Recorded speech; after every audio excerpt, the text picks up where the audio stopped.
वाणिज्य मेला उद्घाटित ब्रह्मपुर इंजीनियरिंग स्कूल पड़ियाठारे गुप्ता इवेंट मैनेजमेंट द्वारा द्वितीय अंतर्जातीय वाणिज्य मेला उद्घाटित हो जाए। मेलार उद्घाटन उत्सव में गुप्ता इवेंटर निर्देशिका श्रीमती पायल आचार्य गुप्ता, प्रेस क्लब सभापति अशोक ब्रह्मा, स्थानीय कॉर्पोरेटर श्रीयुक्त मलय विशोई, समाजसेवी तथा महान संघर प्रतिष्ठाता श्रीयुक्त सुशांत सावत, सांबादिक सुदीप साहू, वरिष्ठ सांबादिक समीर आचार्य, पर्यटन भारतर डायरेक्टर नारायण महाकूट, विश्वनाथ पट्टनायक, अनंत प्रधान एवं गुप्ता इवेंटर अन्यतम डायरेक्टर श्रीयुक्त सुजीत कुमार गुप्ता प्रमुख उपस्थित थे।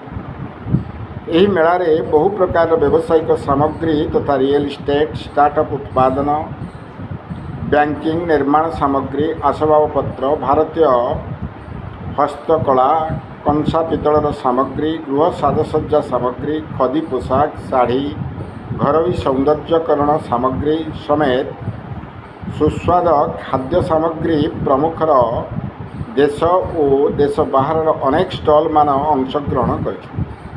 ब्रह्मपुर सुनील विश्वास रिपोर्ट, क्रांतिधारा प्लस।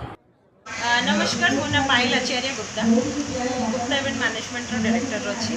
आप समस्त स्वागत करुच्ची आमर second Brahmapur international trade fair को।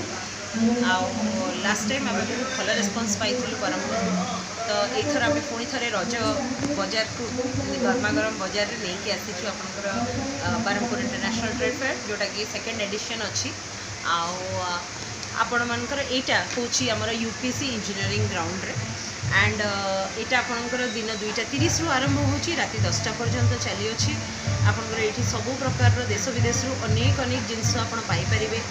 आपण एठी होम इंटीरियर रो वैरायटीज पाइबे, आपण फर्निचर रो वैरायटीज पाइबे, आपण बहुत सारा कंपनीज को पाइबे, आपण बहुत सारा बुटीक्स पाइबे, लाइफस्टाइल प्रोडक्ट्स पाइबे, ज्वेलरीज पाइबे। आपण ता सहित आपण ब्रास रो जोटा कि हमर गोटे आजिकल पूरे ट्रेडिशनल वाइब्स वापस आसलानी।